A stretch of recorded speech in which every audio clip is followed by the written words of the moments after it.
আসসালামু আলাইকুম রহমতুল্লাহি বারাকাতুহু। আপনারা জানেন যে আমার ইউটিউব চ্যানেলের নাম এমডি আবু সাইদ এবং পেজের নাম ভিলেজ ড্যাডি বাই সাইদ। তো আপনারা সবাই আমার এই পেজটাকে এবং চ্যানেলটাকে সাবস্ক্রাইব করে দিবেন, ফলো দিবেন, পাশে থাকবেন। ইনশাল্লাহ এরকম সুন্দর সুন্দর ভিডিও আরও আপনাদেরকে উপহার দিব। তো যাই হোক, আপনারা জানেন যে আমাদের ধান কাটার কাজ শুরু হয়ে গেছে। ধান কাটার কাজ খুব পরিশ্রমের কাজ। এটা যারা ধান কাটার পরিশ্রমের কাজ দেখছেন তারা হয়তো বা একটু একটু জানেন যে আসলে ধান কাটা, বন খের এগুলা শুকানো, বাড়িতে নিয়ে আসা, এগুলা কতটুকু পরিশ্রমের কাজ।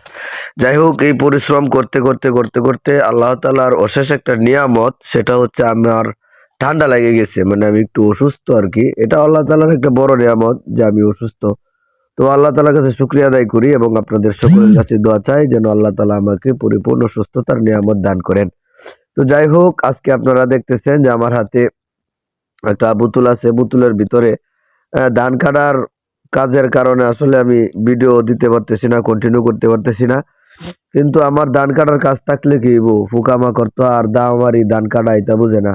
কয়েকটা টমেটো, কয়েকটা শসা আর কয়েকটা লাউ ধরছিন গাছটির মধ্যে, কিন্তু পোকামাকড়ের যন্ত্রণা এগুলার টিকায় রাখা কষ্টকর হয়ে যাচ্ছিল। যার কারণে আমি একটু সময় বের করে ঘুমোতে উঠতে গুরু বছরের কাম দিয়ে হায় রে বন্ধ যাওয়ার আগের দেয়া কইলাম যে যা ভিটামিন একটা আনছি বাজারতে, ভিটামিনটা দেলাই।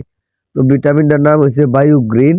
আপনারা দেখছেন বায়ু গ্রিন নামের ভিটামিন। এই ভিটামিনটা খুবই কার্যকারী এবং এটা দেওয়ার সাথে সাথে গাছের পাতা নিজে আপনারা দেখতেছেন মরে ধরে ভরে যাইতেছে।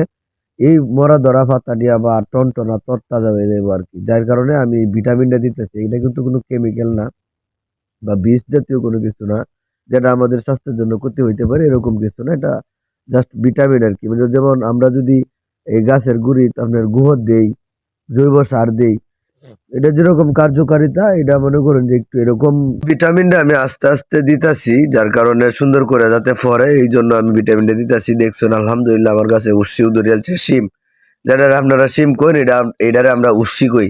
এই উস্সিও ধরছে মোটামুটি আলহামদুলিল্লাহ, একটু বাত্তি বাত্তি হইতাছে, এমনই পারতাছি না। কারণ এমন পারলে মনটা শান্তি লাগে, খাইতাম না, কারণ কাজের চাপ প্রচুর। এই কাজের চাপের মধ্যে নিজের হাত দিয়ে তুললে খাওয়ার যে একটা আলাদা প্রশান্তি, এটা পাইতাম না। যার কারণে উস্সিটি তৈরি দিছি। আস্তে আস্তে বড় হইব, বাত্তি হইব, ভিতরে গুড়া বেশি হইব, তখন ইনশাল্লাহ এটি তুললে খায়াম। এবং কোন সময় তুলবাম এটা আপনারা ভিডিওর মধ্যে দেয়াম ইনশাআল্লাহ। আপনারা দেখতেছেন যে আমার পিছন দেওয়া আশেপাশে ময়লা জয়লা হয়ে পড়ে রয়েছে, দাওয়ামারির কাজ, যার কারণে সময় পাই না, খুবই ব্যস্ত। যার কারণে এইগুলা আমি পরিষ্কার করতে পারতেছি না, কিন্তু ইনশাল্লাহ খুব শীঘ্র